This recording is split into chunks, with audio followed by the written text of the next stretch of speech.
Good morning and welcome to your Farm and Home Show. I'm Kristi Shive, and this morning we are back with Sarah Drysdale. She's Family and Consumer Sciences Agent in Ballard County. And we are continuing our conversation on skincare. And today we are going to get a little fun and focus on cosmetics. I am so excited to talk about cosmetics or makeup. Honestly, that's one of my favorite things to do. I just dabble in it myself.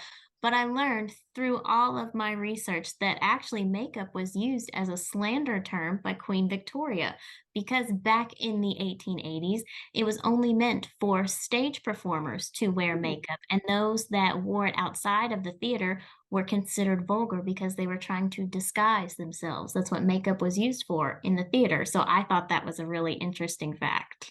Very interesting. But today we live in a society where many people use cosmetics, even if it's just a light type of makeup. There's a little bit of something for everyone.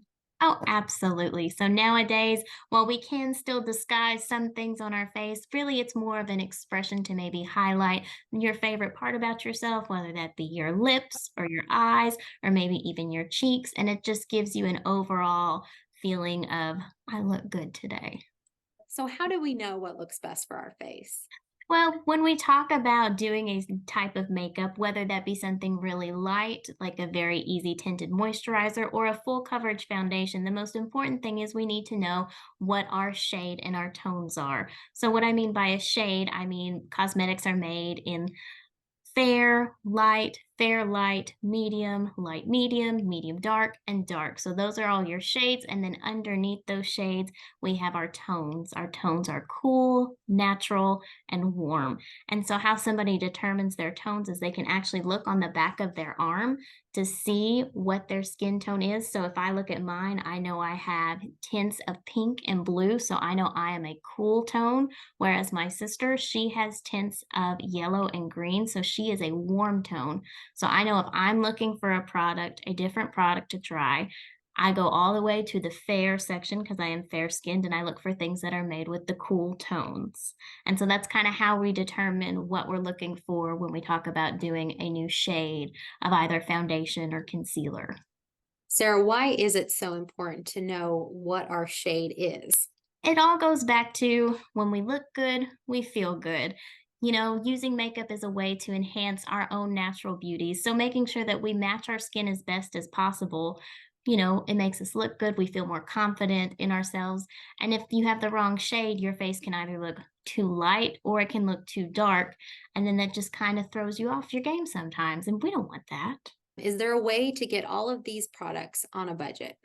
I like where you're thinking because I've seen clothes on sale, I've seen shoes on sale, but very rarely do I ever see cosmetics go on sale. And it can be very pricey and Mm. expensive, most especially if we're talking about big name brands. The one thing that I always suggest is do comparison shopping. So looking at those labels on the back of your ingredients list. So whether that be for your skincare products or your cosmetics that you use, looking to see what the name brand has versus the generic. If they have similar products that they use in them, then you may even save some money and still have a very good quality generic brand as opposed to the name brand. And then just making sure that we have products that are dual functioning. So again, looking for maybe that moisturizers with built-in sunscreens, looking for things that have things like aloe vera in them, which is really good for our skin, or hyaluronic acid, which helps with those fine lines and wrinkles.